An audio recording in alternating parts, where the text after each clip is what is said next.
प्यारे बच्चों, 9वीं कक्षा के तृतीय भाषा हिंदी कालांश को सबको स्वागत। आज हम इस वीडियो में राहुल जननी शीर्षक पढ़ेंगे। इस कविता का कवि द्विवेदी युग के श्रेष्ठ कवि मैथिली शरण गुप्त हैं। कविता पढ़ने से पहले कवि का परिचय जान लेंगे। मैथिली शरण गुप्त का जन्म सन 1886 ईस्वी में झांसी के चिरगांव में हुआ था। उनके पिता रामचरण जी वैष्णव भक्त एवं अच्छे कवि थे, इसलिए राम भक्ति गुप्त जी को पैतृक देन के रूप में मिली। बचपन से ही वे काव्य रचना करने लगे। वे द्विवेदी युग के प्रतिनिधि कवि माने जाते हैं। वे गांधीवादी और भक्त कवि हैं। उनकी रचनाओं में राष्ट्रीय भावनाओं की अभिव्यक्ति मिलती है। अपनी रचनाओं के जरिए उन्होंने जनता को अहिंसा, सत्याग्रह, राष्ट्र प्रेम तथा मानवतावाद का संदेश दिया। इसलिए राष्ट्रकवि सम्मान से सम्मानित किया गया। आगरा विश्वविद्यालय तथा काशी हिंदू विश्वविद्यालय ने उन्हें डी.लिट की मानद उपाधि प्रदान की। वे भारत के राष्ट्रपति के द्वारा मनोनीत राज्यसभा सांसद भी रहे। उनका निधन सन 1964 ईस्वी में हुआ।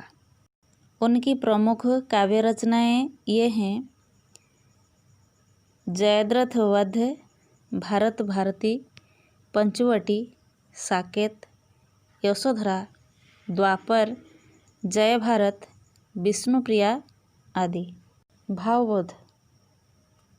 राहुल जननी शीर्षक 2 पद हैं। यह यशोधरा खंडकाव्य से लिया गया है। इनमें गुप्त जी ने यशोधरा के माता रूप और पत्नी रूप का उद्घाटन किया है। नेपाल राजकुमार गौतम, जिनका पहला नाम था सिद्धार्थ, गौतम गोत्र में जन्म लेने के कारण वे गौतम भी कहलाए। कपिलवास्तु की महारानी महामाया देवी तथा राजा सुधोधन के पुत्र थे। गौतम मानव जीवन के शाश्वत सत्य की खोज में क्षणभंगुर संसार को त्याग देते हैं। पत्नी यशोधरा और पुत्र राहुल को बिना जगाए और बिना कुछ बताए रात को ही निकल जाते हैं। सुबह यशोधरा को यह बात पता चलता है। वह बहुत दुखी होती हैं। कुछ देर बाद राहुल जाग पड़ता है और रोने लगता है। इसके बाद क्या होता है कविता में देखेंगे।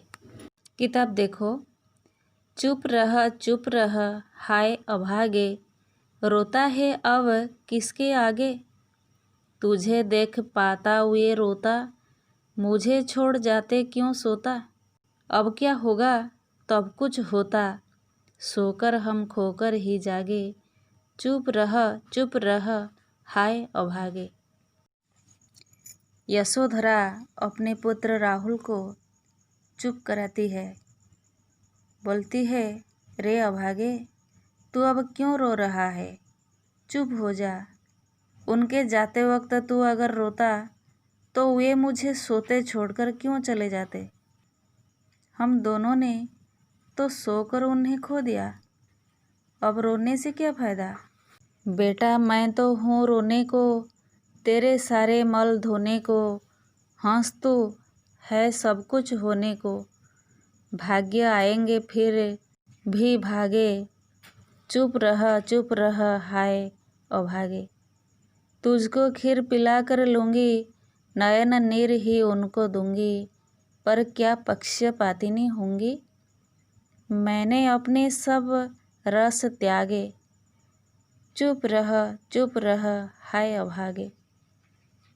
राहुल को और समझाती हुई यशोधरा कहती है, बेटे मेरे भाग्य में रोना तो लिखा है, मैं रोऊंगी, तेरे सारे कष्ट मिटाऊंगी।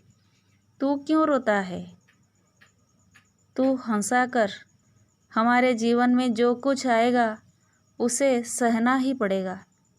हमारे सुख के दिन अवश्य लौटेंगे। अब मैं तुझे अपना दूध पिलाकर और सारी स्नेह ममता देकर पालूंगी।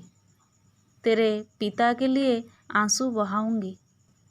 तुम दोनों के प्रति मुझे समान न्याय करना होगा। इसलिए पतिव्रता नारी बनकर मैंने पति की तरह सारे सुख भोग त्याग दिए हैं।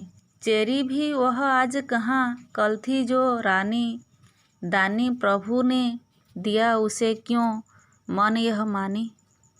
अबला जीवन हाय तुम्हारी यही कहानी, आंचल में है दूध और आँखों में पानी। मेरा शिशु संसार वह दूध पिए परिपुष्ट हो, पानी के ही पात्र तुम प्रभो, रुष्ट या तुष्ट हो। दूसरे पद में गुप्त जी ने पति वियोगिनी यशोधरा की मानसिक दशा का चित्रण किया है। यशोधरा के जरिए भारतीय नारी जीवन की सच्चाई उपस्थापित की है। यशोधरा अपने अतीत और वर्तमान की तुलना करती है और कहती है कि जो कल इस राजमहल की रानी बनी हुई थी वह आज दासी भी कहाँ है। अर्थात यशोधरा अपने आप को दासी से भी पराधीन मानती है।